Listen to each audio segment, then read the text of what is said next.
Let's look at a harsh reality that most people try to avoid. If your entire retirement plan boils down to parking your body on a couch and waiting around for your family to take care of you, you're not actually planning for an easy life. In fact, you are quietly setting yourself up to become a burden. Now, that might sound incredibly blunt, but think about it for a moment. The very day you decide to lie down and expect everyone else to carry your weight is the exact day you hand over your personal freedom and your dignity.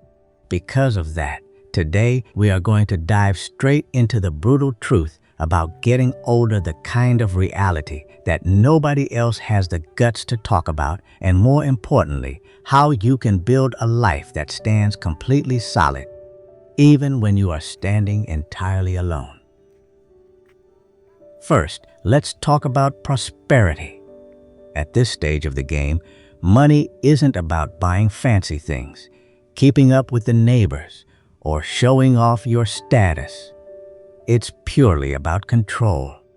If you don't have financial independence, you lose your options, you lose your freedom, and you end up at the mercy of other people's choices. There's a massive difference between choosing to work because you want to keep your mind sharp and being forced to clock in because you have bills you can't pay.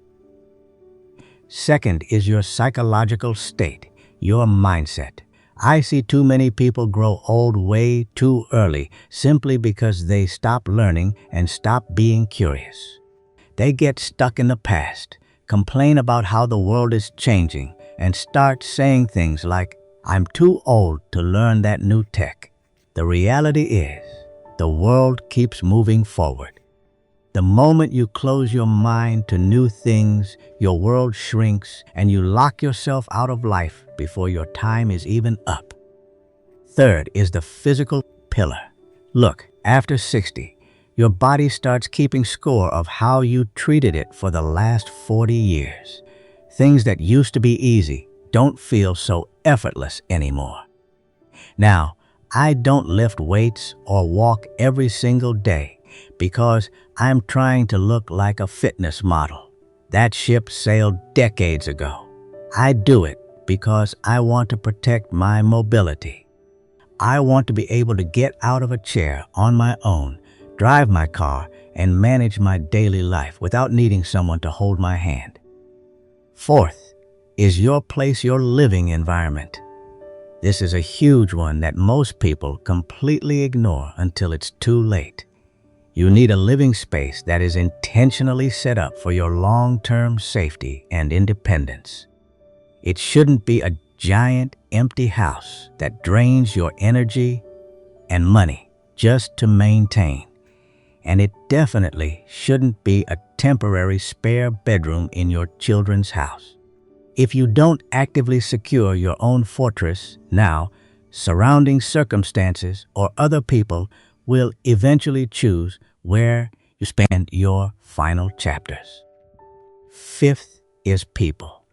But let me clarify, it's about having the right people, not more people. After 60, you start realizing that a lot of your relationships were just built around convenience, old jobs, or neighborhood routines. You need to start setting hard boundaries and protecting your peace.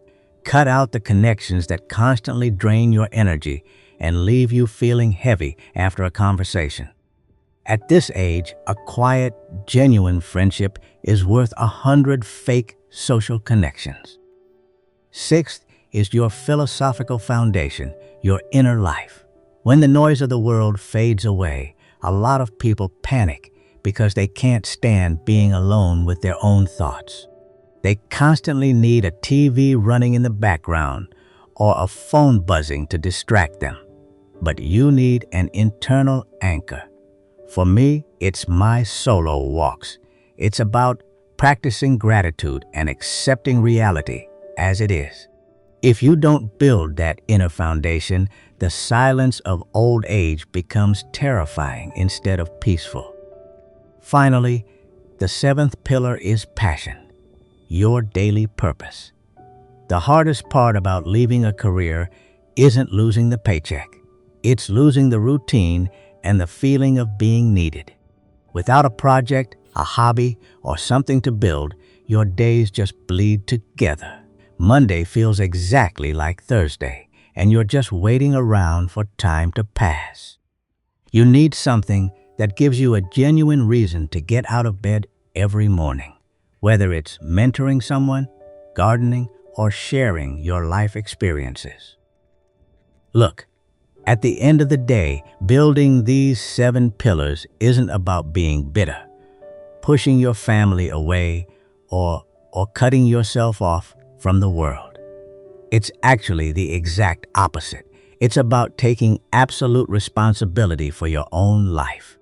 By doing that, you ensure that you show up for the people you love as a source of strength and inspiration, not as a heavy obligation they have to carry. When your own foundation is solid, you don't have to fear the changes that time brings. You don't leave your future to chance, and you certainly don't leave it as a problem for someone else to solve. So, let me ask you, out of these 7 pillars we just talked about, which one do you need to focus on and reinforce right now? Drop your thoughts in the comments below. I'd love to hear your take on it. Thanks for hanging out with me today. Take care of yourself, and I'll see you next time on the porch.